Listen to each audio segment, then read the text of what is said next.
আরে মুখ দেখান, আপনি আপনি দুর্গাচকের পুলিশ অফিসার, মুখ দেখান। আরে আপনি মুখটা দেখান, আরে মুখ দেখান। আপনি আপনি কোন ড্রেসে আছেন? আপনি কি এই ইয়ার্কি পেয়ে গেছেন? আপনি কোন ড্রেসে আছেন? এই ড্রেসে পরে আপনি করতে পারেন আমাকে চ্যালেঞ্জ? আপনি এই ড্রেস পরে আপনি চ্যালেঞ্জ করতে পারেন? আপনি কোন পদে আছে বলুন? সিভিককে এত বড় ক্ষমতা কে দিয়েছে? না না, আমি আসলে আপনার মুখ দেখাবো। আমি এসপির কাছে জানতে চাইবো, আপনারা এরকম রাস্তায় দাঁড়িয়ে আমাদের ধরছেন কোন যুক্তিতে? পুলিশ অফিসার ভেতরে বসে থাকবে? না না, আমি আপনাকে জিজ্ঞেস করছি, আমি পার্থসারথী মাইতি, আপনি কোন যুক্তিতে এই ড্রেস পরে উনি হচ্ছে কাজ করছেন? না না, এই ড্রেস পরে কিভাবে কাজ করছেন? উনি গাড়ি ধরছেন, ওনাকে আবার বলতে, আমার পরিচয় দিতে আবার বলছেন বাড়ি কোথায়? উনি কে? না না, উনি কে আগে ফার্স্ট কথা। না না, আপনার না, আপনারা এই নোংরামি করছেন কেন? ওকে সাহস দিচ্ছেন কেন? না না, সে ঠিক আছে। না না, উনি আমাকে চ্যালেঞ্জ ছুটছেন। উনি কে? নাম লেখা ওনার, আমি ওকে দেখবো, গোটা পশ্চিমবঙ্গ দেখুক ওনাকে। না না, বার্তাও বলে না, উনি যে অসভ্যতামি, না না, সব জিনিসের অসভ্যতামি থাকে। আরে মুখ দেখাও ভাই, আরে মুখ দেখাও। আরে এসপি জানুক না, পূর্ব মেদিনীপুরে এসপি জানুক কি কাজগুলো হচ্ছে। না, মুখ দেখান। আপনি মুখ দেখাচ্ছেন না কেন? না না, আমি সেটা না, আপনার দিকে চিনি।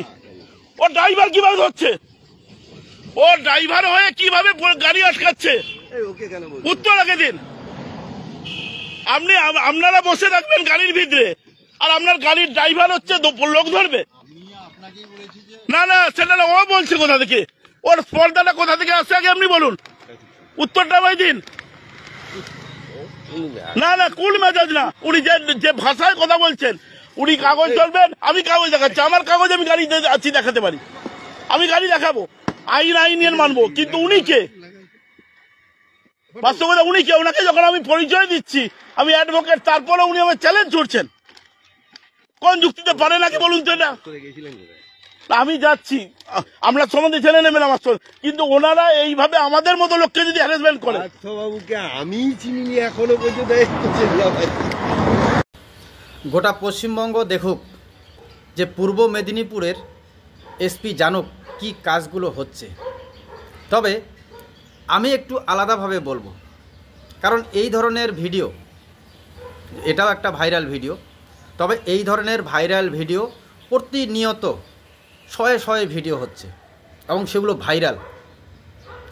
বাংলার সাধারণ মানুষকে আমাদের বাংলার পুলিশ, কিছু পুলিশ যেভাবে তোলার জন্য হ্যারাসমেন্ট করছে প্রতিনিয়ত।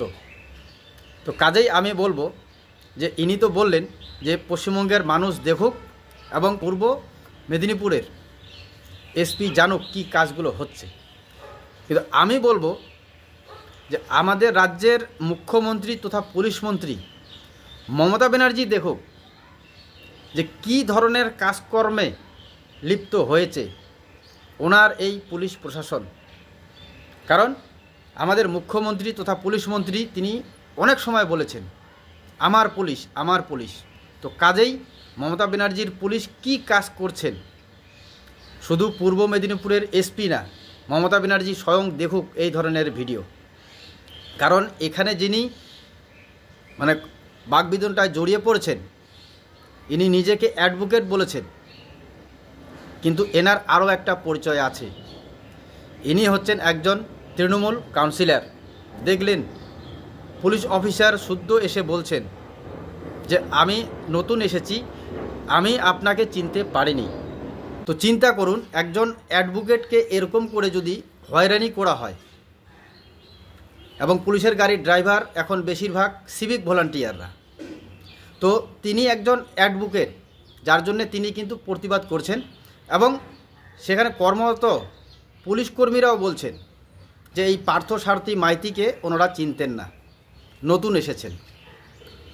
তো চিনা জানা হলেই কি এই সমস্ত বাইক চেকিংয়ের হাত থেকে ছাড় পেয়ে যান, যেখানে প্রতিনিয়ত আমাদের বাংলার সাধারণ মানুষকে পেপার চেকিংয়ের নামে, হেলমেট চেকিংয়ের নামে প্রতিনিয়ত হ্যারাসমেন্ট করা হচ্ছে, যেখানে সেখানে ধরে ফাইন করা হচ্ছে। কিন্তু এখানে দেখা গেল যে ফান্দে পড়ে গেছে ফান্দে পড়ে গেছে বলে কি ধরনের কথাবার্তা। একজন ডিউটিরত পুলিশ কর্মীও বলছেন আমি আপনাকে চিনতে পারিনি। হ্যাঁ, কিন্তু কেন বলছেন? তিনি একজন অ্যাডভোকেট, এর জন্যই কি বলছেন? তো এই ঘটনা হচ্ছে পূর্ব মেদিনীপুরের তমলুক পুরসভার এবং সুতাহাটা থানার। সেখানে যে ঘটনা ঘটেছে, তমলুক পুরসভার তৃণমূল কাউন্সিলর পার্থসারথী মাইতি তিনি বাইক নিয়ে যাচ্ছিলেন এবং সুতাহাটা থানার ডিউটিতে থাকা এক পুলিশ ভ্যান আপনারা দেখলেন যে গাড়ির ভিতরে বসেছিল সেইখানকার পুলিশ কর্মীরা, ডিউটিরত অফিসাররা, এবং গাড়ির ড্রাইভার সম্ভবত একজন সিভিক। এখন তো প্রতি জায়গায় দেখা যাচ্ছে যে সিভিক ভলান্টিয়াররাই পুলিশের গাড়ি চালাচ্ছেন বেশিরভাগ। তো তিনি সেই তৃণমূল কাউন্সিলরকে আটক করেন। তিনি ওনার বাইকে বা স্কুটিতে যাচ্ছিলেন এবং ওনার পরিচয় জানতে চান, যার জন্য এখানে ফান্দে পড়ে গেছেন। এবং আপনারা দেখলেন, বাকবিতণ্ডা শুনলেন যে তিনি কি বলছেন, যে আমি একজন অ্যাডভোকেট এবং আমাকে যদি এরকম হ্যারাসমেন্ট করা হয় তাহলে সাধারণ মানুষের কি অবস্থা। তো সাধারণ মানুষকে যখন আটকানো হয়, তারা তো এভাবে পুলিশ অফিসার বলার দূরের কথা, সাধারণ মানুষের কথাও শুনতে চান না এই সমস্ত পুলিশ কর্মী, যারা প্রতিনিয়ত তোলাবাজিতে ভরপুর। এবং আমাদের রাজ্যে এখন এই তোলাবাজি শুধু বাইককে আটকাতে হবে, স্কুটিকে আটকাতে হবে, চার চাকা কোথায় আটকাতে হবে, কে সিট বেল্ট পরে নাই, কে হেলমেট লাগায় নাই, এ সমস্ত ব্যাপারে এত কিছু করে হ্যারাসমেন্ট করা হচ্ছে প্রতিনিয়ত সাধারণ মানুষকে।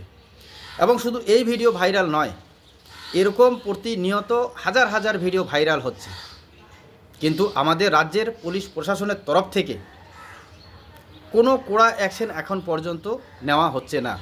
কেন? কারণ এভাবেই তোলাবাজি করা হচ্ছে। তো এখানে ইনি একজন অ্যাডভোকেট এবং সম্ভবত তিনি কিন্তু একজন তৃণমূল কাউন্সিলর, যেটা আমি খোঁজ খবর নিয়ে দেখলাম যে তমলুক পুরসভার তিনি একজন কাউন্সিলর পার্থসারথী মাইতি, এবং যার ফলেই কিন্তু বেকায়দায় পড়ে গেছে এখানে সেই ডিউটিরত পুলিশ ভ্যান এবং যারা ডিউটি ছিলেন সেই পুলিশ কর্মীরা। আপনারা দেখলেন পুলিশ অফিসার তিনি নিজেই বলছেন যে আমি আপনাকে চিনতে পারিনি, আমি নতুন এসেছি। তো এখানে কথা হচ্ছে যে এই পার্থসারথী মাইতি তিনি একজন তৃণমূল কাউন্সিলর প্লাস হয়তো একজন অ্যাডভোকেট, তিনি নিজেই বললেন, কিন্তু তিনি পরিচয় দেননি যে তিনি তৃণমূল কাউন্সিলর। কিন্তু ওনার খোঁজ খবর নিয়ে দেখা গেল যে উনি তমলুক পুরসভার তৃণমূল কাউন্সিলর। তো যার জন্য কি ওনাকে এভাবে ছাড় দেওয়া হচ্ছে? কিন্তু এই জায়গায় যদি একজন আপনার আমার মতো সাধারণ মানুষ স্কুটি নিয়ে যেতেন এবং আমাদেরকে যদি চেকিংয়ের নামে পুলিশের গাড়ির ড্রাইভার অথবা সিভিক ভলান্টিয়ার আটকাতো, পরিচয় জানতে চাইতো, তাহলে আমরা সাধারণ মানুষ যদি ভিডিও করতাম তাহলে আমাদের সাথে কি ঘটনা হতো? কারণ গাড়িতে বসেই ছিলেন পুলিশ অফিসার, কি বলবেন? সাধারণ মানুষ হলে কি এখানে ছাড় পেত? নিশ্চয়ই পেত না। তাহলে ভাবুন এবার আমাদের বাংলার সাধারণ মানুষের কি অবস্থা। উনি তো বলছেন যে তৃণমূল কাউন্সিলর তথা অ্যাডভোকেটকে উনি চিনতে পারেননি, এবং চিনতে পেরেছেন বলেই উনি নিজেই বলছেন স্কুটির ডিকি খুলে যে আমি পেপার চেকিং করাবো, কিন্তু পুলিশ অফিসার এসে ঢাকা দিচ্ছেন না, লাগবে না, উনি চিনতে পারেননি। তাহলে সাধারণ মানুষের জন্য কি একই রকম এই পুলিশ আধিকারিকরা একই রকম ভূমিকা পালন করবেন? কি বলেন? আপনারা যারা এই প্রতিবেদন দেখছেন অবশ্যই কমেন্টে জানাবেন। আমাদের বাংলার মানুষ জানতে চায় যে সাধারণ মানুষকে প্রতিনিয়ত এই বাইক চেকিং বা পেপার চেকিংয়ের নামে প্রতিনিয়ত হ্যারাসমেন্ট হতে হচ্ছে কেন? আমাদের রাজ্যের মুখ্যমন্ত্রী তিনিই কিন্তু পুলিশ মন্ত্রী, কিন্তু এখন অবধি আমরা কোথাও দেখলাম না যে আমাদের প্রশাসনের তরফে কোনো ধরনের প্রেস কনফারেন্স করা হলো যে এই সমস্ত ভিডিও ভাইরাল হচ্ছে, কেন বাংলার সাধারণ মানুষকে পেপার চেকিংয়ের নামে হ্যারাসমেন্ট করা হচ্ছে, বা কোথাও প্রতিবাদ জানাচ্ছে যারা ভিডিও করছেন তাদেরকে মিথ্যাভাবে ফাঁসানোর। কখনো বলা হচ্ছে আপনি আমাকে লাগিয়ে দিতেন, কখনো বলা হচ্ছে আপনি আমাকে ধাক্কা মেরে দিলেন, একদম ফেসবুক লাইভ চলছে, সেখানে এসে কিছু পুলিশ কর্মীরা মিথ্যা কথা বলছেন। কিন্তু আজ পর্যন্ত আমরা কোথাও দেখলাম না যে সাধারণ মানুষের সেফটির কথা ভেবে, সাধারণ মানুষের অধিকারের কথা ভেবে যে আমাদের রাজ্য প্রশাসনের তরফ থেকে কোনো প্রেস কনফারেন্স করে কোনো কড়া অ্যাকশন নেওয়ার কথা। আজ পর্যন্ত সেটা হলো না কেন? এবং এই তোলাবাজি কত দূর চলে গেছে বা কত গভীরে গেছে, যার জন্যে আমাদের রাজ্যের পুলিশ প্রশাসনের তরফ থেকে কোনো রকম বিজ্ঞপ্তি জারি হচ্ছে না বা কোনো রকম কড়া অ্যাকশন নেওয়া হচ্ছে না। কী কারণ? তো আপনারা দেখলেন প্রতিবেদন। আপনারা আপনাদের ব্যক্তিগত মত অবশ্যই কমেন্টে জানাবেন। সজাগ থাকবেন। ধন্যবাদ।